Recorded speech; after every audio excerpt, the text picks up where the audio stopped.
Good morning. मैं अमित कुमार। आज class 10th SST chapter 6 topic Lok Sabha व राज्यसभा के गठन पर चर्चा करेंगे। Lok Sabha house of peoples, Rajya Sabha council of state. Lok Sabha का गठन आर्टिकल 81 में है और राज्यसभा का गठन आर्टिकल 80 में है। दोनों लोकसभा और राज्यसभा दोनों का गठन हम बिंदुओं के आधार पर देखेंगे। फर्स्ट बिंदु है सदन। लोकसभा लोकप्रिय सदन, निम्न सदन, प्रथम और अस्थायी सदन कहलाता है। लोकसभा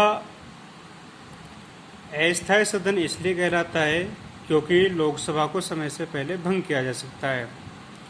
राज्यसभा इसे उच्च व स्थायी सदन कहा जाता है। राज्यसभा को स्थायी सदन इसलिए कहा जाता है क्योंकि प्रति 2 वर्ष बाद इसके 1/3 सदस्य सेवानिवृत्त हो जाते हैं और नए 1/3 सदस्य ले लिए जाते हैं। सेकंड बिंदु है सदस्य संख्या। लोकसभा की अधिकतम सदस्य संख्या 552 है, जिसमें 530 राज्यों से, 20 केंद्र शासित प्रदेशों से और 2 सदस्यीय आंग्ल भारतीय एंग्लो इंडियन राष्ट्रपति के द्वारा मनोनीत होते हैं। वर्तमान में सदस्य संख्या 545 है, 530 राज्यों से, 13 केंद्र शासित प्रदेशों से और 2 आंग्ल भारतीय सदस्य एंग्लो इंडियन राष्ट्रपति के द्वारा मनोनीत किए जाते हैं।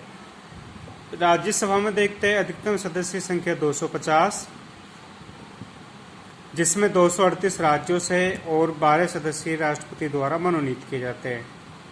वर्तमान में 245 सदस्य संख्या है, 229 राज्यों से, 4 केंद्र शासित प्रदेशों से और 12 सदस्यीय राष्ट्रपति के द्वारा मनोनीत किए जाते हैं। ये 12 सदस्य जो होते हैं ये अपने फील्ड के एक्सपर्ट होते हैं। साहित्य से हो सकते हैं, कला से हो सकते हैं, विज्ञान से हो सकते हैं या समाज सेवा से जुड़े हुए क्षेत्र से हो सकते हैं। योग्यता: लोकसभा के लिए आयु 25 वर्ष या इससे अधिक होनी चाहिए, भारत का नागरिक होना चाहिए, लाभ के पद पर न हो, पागल व दिवालिया न हो।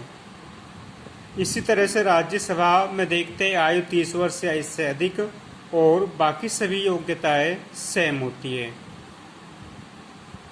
चुनाव: लोकसभा के सदस्यों का चुनाव जनता द्वारा प्रत्यक्ष रूप से किया जाता है और राज्यसभा के सदस्यों का चुनाव एकल संक्रमणीय आनुपातिक पद्धति के माध्यम से किया जाता है।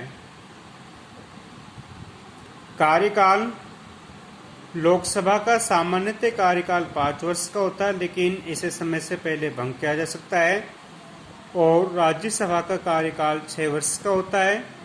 इसके 1/3 सदस्य प्रति 2 वर्ष बाद सेवानिवृत्त होते हैं, नए 1/3 सदस्य ले लिए जाते हैं। इसलिए संसद का ये जो सदन होता है ये कभी भी भंग नहीं होता है। अधिवेशन: लोकसभा और राज्यसभा दोनों के जो अधिवेशन होते हैं वो राष्ट्रपति के द्वारा बुलाए और स्थगित किए जाते हैं। लोकसभा की 2 बैठकों के मध्य 6 माह से अधिक का अंतर नहीं होना चाहिए। पदाधिकारी: लोकसभा के 2 पदाधिकारी होते हैं, लोकसभा अध्यक्ष और उपाध्यक्ष। लोकसभा का जो अध्यक्ष और उपाध्यक्ष होते हैं लोकसभा के सदस्य अपने में से ही लोकसभा अध्यक्ष और उपाध्यक्ष को चुनते हैं। राज्यसभा में देखते हैं राज्यसभा में 2 पदाधिकारी होते हैं, एक सभापति और एक उपसभापति। राज्यसभा का पदेन सभापति उपराष्ट्रपति कहलाता है और एक उपसभापति होता है और दोनों जो होते हैं वो राज्यसभा के सदस्य अपने में से ही चुनते हैं।